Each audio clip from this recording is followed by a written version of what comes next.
पंजाब की। पंजाब में अगले साल की शुरुआत में विधानसभा के चुनाव होने हैं और उससे पहले सियासी हलचल भी तेज हो चुकी है।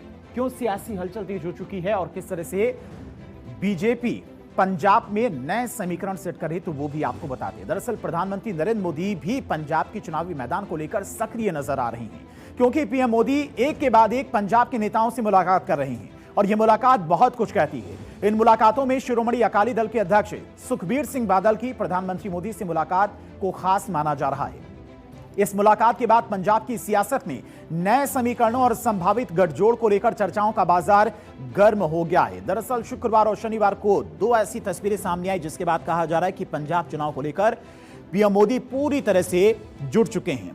कौन सी वो दो तस्वीरें हैं, तो तस्वीरें भी आपको दिखाते हैं। पहली तस्वीर दरअसल शुक्रवार की है और दूसरी तस्वीर शनिवार को आई थी। पहली तस्वीर में प्रधानमंत्री मोदी से सुखबीर सिंह बादल मुलाकात कर रहे हैं और दोनों की मुलाकात काफी दिनों के बाद हुई। दूसरी तस्वीर में आम आदमी पार्टी से बीजेपी में आए राज्यसभा सांसद राघव चड्ढा हैं।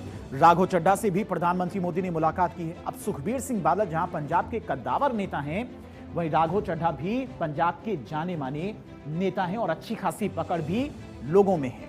खासकर युवाओं में राघव चड्ढा की पकड़ ज्यादा मजबूत है। 2022 में विधानसभा चुनाव में आम आदमी पार्टी की तरफ से राघव चड्ढा अहम रोल निभाते नजर आए थे और अब बीजेपी में आ गए हैं, तो माना जा रहा है कि विधानसभा चुनाव के दौरान मुख्य भूमिका वो निभा सकते हैं। वहीं पीएम मोदी से सुखबीर सिंह बादल की मुलाकात के बाद में नए गठबंधन की चर्चा भी जोरों पर है। अब पीएम मोदी और सुखबीर बादल की मुलाकात के क्या कुछ संदेश हैं? अकाली दल ने परिसीमन बिल का दरअसल समर्थन किया और प्रधानमंत्री मोदी से मुलाकात के बाद में यह समर्थन आया है। सुखबीर सिंह बादल ने केंद्र के प्रस्ताव का समर्थन किया है। महिला आरक्षण का भी सुखबीर बादल ने समर्थन किया है। दरअसल उनके घर पर एक बैठक हुई थी, बैठक में ही ये डिसीजन लिया गया, ये निर्णय लिया गया कि परिसीमन बिल और महिला आरक्षण को लेकर सुखबीर सिंह बादल और उनकी पार्टी सरकार का समर्थन करेगी। प्रधानमंत्री मोदी से मुलाकात के 24 घंटे के अंदर बादल ने समर्थन की बात कही है, जिसके बाद बीजेपी एसएडी गठबंधन की बात तेज हो गई है। ऐसे में आपको 2022 के समीकरण के बारे में भी बताते हैं कि किस तरह से यह समीकरण इस बार बदलाव ला सकता है पंजाब में, खासकर बीजेपी के लिए। अब 2022 की विधानसभा चुनाव की बात करते हैं तो बीजेपी सिर्फ 2 सीटें जीती थी, लेकिन वोट शेयर की अगर बात करें तो करीब 6% के आसपास वोट शेयर था। एसएडी की बात करें शिरोमणि अकाली दल की, तो 3 सीटें ही जीत पाई थी। एक वक्त पर बीजेपी और शिरोमणि अकाली दल का गठबंधन होता था, पंजाब में सरकार चलती थी। 18% के आसपास वोट शेयर रहा दोनों का। अब बात करते हैं आम आदमी पार्टी, जो कि इस वक्त सत्ता में है।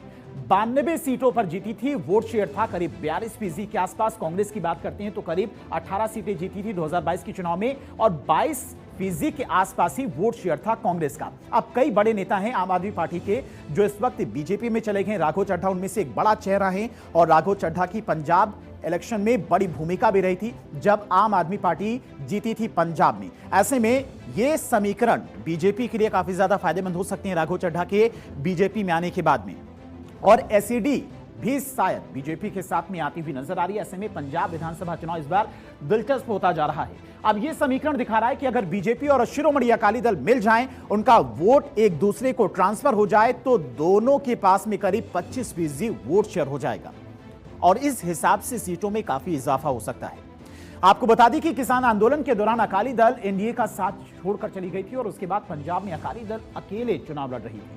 ऐसे में कयास लगाए जा रहे हैं कि 2027 में बीजेपी एसएडी की दूरी कम हो जाएगी और इसीलिए मुलाकातों के बाद कई सारे सवाल भी उठ रहे हैं और कई सारे समीकरणों की बात भी हो रही है।